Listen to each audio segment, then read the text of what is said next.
Chicken neck, যেটাকে অনেকে ভারতের জীবন রেখা বলে থাকেন, আবার অনেকে একে বলেন ভারতের গলার ফাঁস। কারণ খুব সাধারণ, এই শিলিগুড়ি করিডোরটাই এমন একটি জায়গা যেখানে ভারতের গোটা উত্তর পূর্বাঞ্চলের ভাগ্য ঝুলে আছে। আর এই করিডোরটাই এখন চীনের প্রধান লক্ষ্যবস্তু। যদি ভারত চীন যুদ্ধ হয়, তাহলে এই চিকেন নেক ব্লক করে দেওয়া হলে ভারত কৌশলগতভাবে পুরোপুরি দিশেহারা হয়ে যাবে। ভারতের এই অংশটি মাত্র 20 থেকে 22 কিলোমিটার চওড়া, এমনকি কোথাও কোথাও এর প্রস্থ 17 কিলোমিটারেরও কম। এই জায়গাটা এমন সরু এবং ভঙ্গুর যে এটি বাস্তবে যুদ্ধের প্রথম শিকার হতে বাধ্য।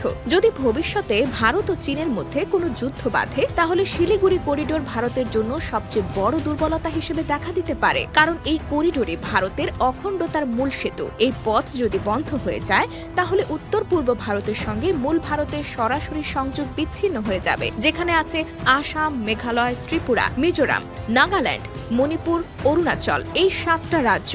যদি এই জায়গাটা দিয়ে যোগাযোগ হারিয়ে ফেলে, তাহলে ওদের মূল ভারতীয় ভূখণ্ডের সঙ্গে আর কোনো স্থলপথ থাকবে না। তখন এই 7টা রাজ্য কার্যত বিচ্ছিন্ন হয়ে যাবে। যেমন মাথা থেকে গলা আলাদা হলে শরীরের আর কোনো নিয়ন্ত্রণ থাকে না, ঠিক এই ভয়েই ভারতের গোটা প্রশাসন, সেনাবাহিনী এবং কূটনীতি আজ এই চিকেন নেক ঘিরেই ঘুরপাক খাচ্ছে। কিন্তু ভারত কি চুপ করেই বসে আছে? ভারত কি তাহলে বসে আছে? না, একেবারেই না। তারা শিলিগুড়ি করিডোরের প্রতিটি ইঞ্চিতে সেনাবাহিনী বসিয়েছে। আসাম রাইফেলস, বিএসএফ, ভারতীয় সেনা, এমনকি বায়ুসেনাও মাঠে আছে। তারা জানে এটা হারালে শুধু রাস্তা হারাবে না, রাষ্ট্র হারাবে। ভারত এখন এই করিডোরকে বাঁচাতে নতুন রাস্তাঘাট করছে, যুদ্ধ ট্যাঙ্ক চলার মতো হাইওয়ে বানাচ্ছে এবং শিলিগুড়ি থেকে হাসিমারা পর্যন্ত পুরো অঞ্চলটাকে করে তুলেছে উচ্চ নিরাপত্তার সামরিক অঞ্চল। তবে সমস্যা হলো, সামরিক কৌশল দিয়ে সবকিছু সামলানো যায় না। কারণ এই চিকেন নেকের চারপাশে আছে অন্য রাষ্ট্র, নেপাল, ভুটান এবং বাংলাদেশ। আর এই দেশগুলোর মধ্যে যে কোনো একটা চীনের দিকে একটুও হেলে পড়লে ভারতের এই গলার শিরা কেটে যেতে পারে। চিন্তা করুন, চীন যদি ভুটানের মধ্য দিয়ে দোকলাম হয়ে চুম্বি ভ্যালি ঘিরে ফেলতে পারে, কিংবা বাংলাদেশ যদি সরাসরি কৌশলগত অবস্থান নেয়, তাহলে ভারতের এই করিডোর দিয়ে উত্তর পূর্বাঞ্চলে সেনা বা রসদ পাঠানো হবে অসম্ভব। আর এখানে বাংলাদেশের ভূমিকাটাই সবচেয়ে গুরুত্বপূর্ণ। কারণ ভারতের সব ভয় আসলে বাংলাদেশের দিকে তাকিয়ে থাকে। বাংলাদেশ যদি চুপ থাকে, তাহলে ওরা হাফ ছেড়ে বাঁচে। আর যদি বাংলাদেশ কৌশলগত কিছু পদক্ষেপ নেয়, তাহলে দিল্লির শ্বাস বন্ধ হয়ে আসে। কারণ এই চিকেন নেক ভারতের গলার রক্তনালী, আর সেটা বাংলাদেশের সীমান্ত ঘেঁষেই। যখন একটা শক্তিশালী রাষ্ট্র তার সবচেয়ে দুর্বল জায়গা নিয়ে চুপচাপ আতঙ্কে থাকে, তখনই বোঝা যায় সেই জায়গাটার গুরুত্ব কতটা ভয়ঙ্কর। ভারতের ক্ষেত্রেও তাই হয়েছে। চিকেন নেক নিয়ে ভারতের এই নিঃশব্দ আতঙ্ক দিন দিন আরও গভীর হচ্ছে। কারণ চীন ধাপে ধাপে ঘিরে ফেলছে ভারতের এই গলার শিরাটা। শুধু সামরিক নয়, কূটনৈতিক আর অর্থনৈতিকভাবেও চীন ঘুঁটি সাজাচ্ছে এমন ভাবে, যাতে সময় মতো চাপ দিলে ভারতের এই করিডোর একেবারে অকেজো হয়ে যায়। আর এটা শুধু ভারত না, গোটা বিশ্বের নজরে আছে। যেহেতু দক্ষিণ এশিয়ার রাজনৈতিক ভারসাম্যটা এই একটুখানি জায়গার ওপরেই দাঁড়িয়ে আছে। চীন বহু আগেই বুঝে গেছে, সরাসরি যুদ্ধ না করেও কৌশলগত চাপে ভারতকে দুর্বল করা সম্ভব। এজন্য তারা একদিকে দোকলাম মালভূমি ঘিরে রেখেছে, অন্যদিকে তিব্বতের চুম্বি উপত্যকা হয়ে সামরিক ঘাঁটি বসিয়েছে, যার সবকিছুই চিকেন নেকের একদম গায়ের ওপর। এমনকি তারা ভুটানের সঙ্গে চুক্তির চেষ্টা করছে, যাতে দোকলামে স্থায়ী উপস্থিতি তৈরি করতে পারে। কারণ চীন জানে, দোকলাম দখল মানেই শিলিগুড়ি করিডোরের সামনে দাঁড়িয়ে পড়া। আর সেখান থেকে চাইলে 1 ঘন্টার মধ্যেই ভারতের পুরো উত্তর পূর্বাঞ্চল বিচ্ছিন্ন করে দেওয়া সম্ভব। এখানে ভারতের ব্যর্থতা সবচেয়ে বেশি চোখে পড়ে কূটনৈতিক দিক থেকে। ভুটান, নেপাল, এমনকি বাংলাদেশ, এই 3 দেশের সঙ্গে সম্পর্ক ব্যবস্থাপনায় ভারত এতটাই একচোখা নীতি নিয়েছে যে এখন তারা নিজেরাই একঘরে হয়ে যাচ্ছে। নেপাল নতুন ম্যাপে ভারতের বিতর্কিত এলাকা দেখিয়েছে। ভুটান দোকলাম নিয়ে চীনের সঙ্গে বারবার আলোচনায় যাচ্ছে। আর বাংলাদেশ, যে 2010 সাল থেকে শুধু আশ্বাসই পেয়েছে ভারতের কাছ থেকে, বাস্তবে তিস্তা চুক্তির এক ফোঁটাও বাস্তবায়ন হয়নি। চীন আবার কৌশলগতভাবে এসব দেশের সঙ্গে বাণিজ্যিক ও অবকাঠামোগত সম্পর্ক বাড়াচ্ছে। বাংলাদেশে চীন যে পরিমাণে বিনিয়োগ করেছে বিদ্যুৎ কেন্দ্র, বন্দর ও মহাসড়কে, তা ভারতের কূটনীতিকদের রাতের ঘুম কেড়ে নিচ্ছে। কারণ ভারত জানে, যদি বাংলাদেশ একদিন এই চীনা অবস্থানকে অনুমোদন করে, তাহলে শিলিগুড়ি করিডোর একরকম ঘিরে ফেলা হয়ে যাবে। তখন একটুও সংঘর্ষ ছাড়াই ভারতের অখণ্ডতা প্রশ্নবিদ্ধ হবে। আর এসবের মাঝেও ভারত শুধু একতরফা প্রস্তুতি নিচ্ছে, সেনা মোতায়েন, রাস্তাঘাট বানানো, রাডার বসানো। কিন্তু প্রশ্ন হলো, শুধু সামরিক প্রস্তুতি দিয়ে কি এই করিডোর রক্ষা করা সম্ভব? না।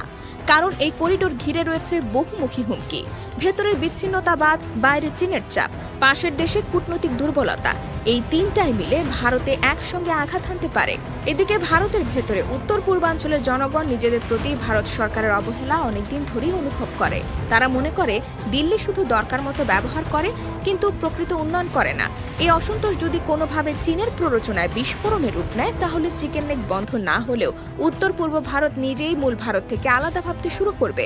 অর্থাৎ করিডোর খোলা থাকলেও বিচ্ছিন্নতা তৈরি হবে রাজনৈতিকভাবে। যে করিডোরটা ভারতের গলার শিরা, সেটাই আজ তাদের কৌশলগত গলার ফাঁস। আর সেই গলার পাশে দাঁড়িয়ে বাংলাদেশ, একটা নীরব শক্তি হয়ে, যে চাইলে কথার এক বাক্যে ভারতের ভিত কাঁপিয়ে দিতে পারে। চিকেন নেক যেভাবে ভারতের ভৌগোলিক অখণ্ডতার চাবিকাঠি, ঠিক সেভাবেই এটা এখন বাংলাদেশের কৌশলগত অবস্থানকে ইতিহাসে প্রথমবারের মতো এক অপ্রতিরোধ্য উচ্চতায় নিয়ে এসেছে। প্রশ্ন একটাই, আমরা কি কৌশল বুঝে সেই সুযোগটা নিতে পারবো? ভারত 13 বছর ধরে তিস্তা চুক্তি ঝুলিয়ে রেখেছে, কথায় কথায় পেঁয়াজ রপ্তানি বন্ধ করেছে, সীমান্তে গুলি চালিয়ে নিরীহ মানুষ মেরেছে, আবার নির্বাচনের সময় এসে বন্ধুত্বের অভিনয় করে। এই দ্বিচারিতা বাংলাদেশের মানুষ ভালো করেই বোঝে। আর এর পেছনে ভারতের আত্মবিশ্বাস ছিল বাংলাদেশ কিছু বলবে না, কারণ তারা জানে এই চিকেন নেক একমাত্র এমন একটা জিনিস যেখানে বাংলাদেশ পাশে না থাকলে ভারতের মূল ভূখণ্ড থেকে তার 7টা রাজ্য বিচ্ছিন্ন হয়ে যেতে পারে। এখন বাংলাদেশের হাতে এই ভূ রাজনৈতিক কার্ডটা আছে একদম সত্যিকার অর্থে। শুধু দরকার সেটা খেলার সঠিক টাইমিং। বাংলাদেশ যদি চায়, তাহলে আন্তর্জাতিকভাবে বলতে পারে চিকেন নেক অঞ্চলটি আমাদের জাতীয় নিরাপত্তার জন্য স্পর্শকাতর, এবং এই এলাকায় যে কোনো সামরিক প্রস্তুতি বা উত্তেজনা আমাদের সীমান্তের জন্য হুমকি।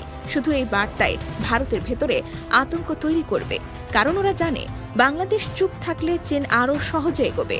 বাংলাদেশ যদি একটু আগ্রহ দেখায়, সেটা দিল্লির ঘুম হারাম করে দেবে। বাংলাদেশ চাইলে এই অবস্থান ব্যবহার করে আন্তর্জাতিক মঞ্চে নিজেদের গুরুত্ব বাড়াতে পারে। ধরুন, যদি চীন চায় বাংলাদেশকে সঙ্গে নিয়ে দক্ষিণ এশিয়ায় বিকল্প ট্রানজিট করিডোর গড়ে তুলতে, তাহলে ভারতের বাণিজ্য প্রভাব এক ধাক্কায় কমে যাবে। বাংলাদেশ হতে পারে সেন্ট্রাল হাব, চট্টগ্রাম বন্দর, মংলা, কক্সবাজার, পায়রা, সবকিছু মিলিয়ে। আর তাতেই ভারতের গলা শুকাবে, কারণ তখন চিকেন নেক তার আর শক্তি নয়, বরং গলার ফাঁস হয়ে দাঁড়াবে। এখন আন্তর্জাতিক সম্প্রদায়ও জানে চীন চুপচাপ বসে নেই, তারা দক্ষিণ এশিয়ায় একে একে ঘুঁটি বসাচ্ছে। এই অবস্থায় ভারতকে নিয়ন্ত্রণে রাখতে হলে বাংলাদেশের ভূখণ্ডের পাশেই দাঁড়িয়ে থাকা এই গলার রাস্তার দিকেই নজর রাখতে হবে। আর বাংলাদেশের সামনে এটা এক বিশাল কূটনৈতিক অস্ত্র। বাংলাদেশ কোনোভাবেই যুদ্ধ চায় না, কিন্তু সেটা মানে এই নয় যে প্রতিবেশীর কাছে মাথা নিচু করে থাকবে। সুপ্রিয় দর্শক মণ্ডলী, সম্মানিত দর্শক শ্রোতা, এতক্ষণ আপনারা যে প্রতিবেদনটা দেখলেন, আশা করছি এই প্রতিবেদনটা আপনাদের খুবই ভালো লেগেছে। আরও ভালো ভিডিও পেতে SI মোল্লা 24 নিউজ ইউটিউব চ্যানেলের সাথেই থাকুন। পরবর্তীতে আরও ভালো ভিডিও নিয়ে হাজির হব। ততক্ষণে সবাই ভালো থাকুন, সুস্থ থাকুন, শেয়ার করে SI মোল্লা 24 নিউজ ইউটিউব চ্যানেলের সাথেই থাকুন। আল্লাহ হাফেজ।